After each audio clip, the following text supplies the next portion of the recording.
kan chena khovela hia kalal pata rong bolin ka hung le ni zong te hi ka mang ve thi ma se lom na ka mu zo lo har sak na le be don na bai lo chu ka thin lung hi khovela hoi kirin lung hui ngayin arum fo chi leile na kut ngata nung lam hoi kir chu pathian ram mi nitla ani love tu po in ni zui adu chuan ma ni she om na poi sa lovin ni tin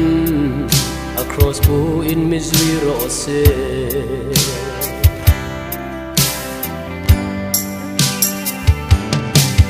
hey le chen hilal isu kan nei ro sum zong te ne eng kim kal sanin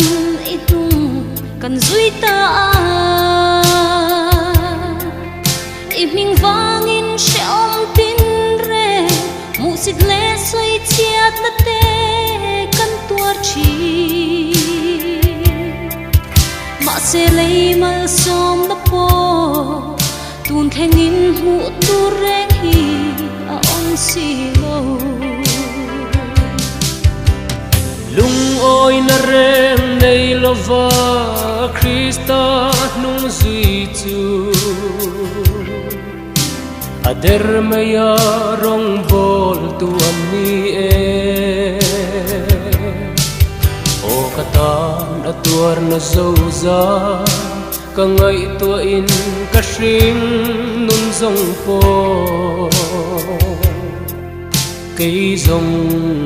thak la ka karwa thei lo o katan kong irwa dan te hilal pa afa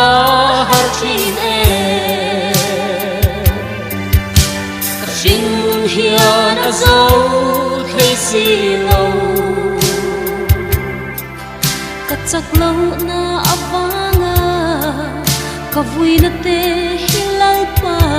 min ngai dam ro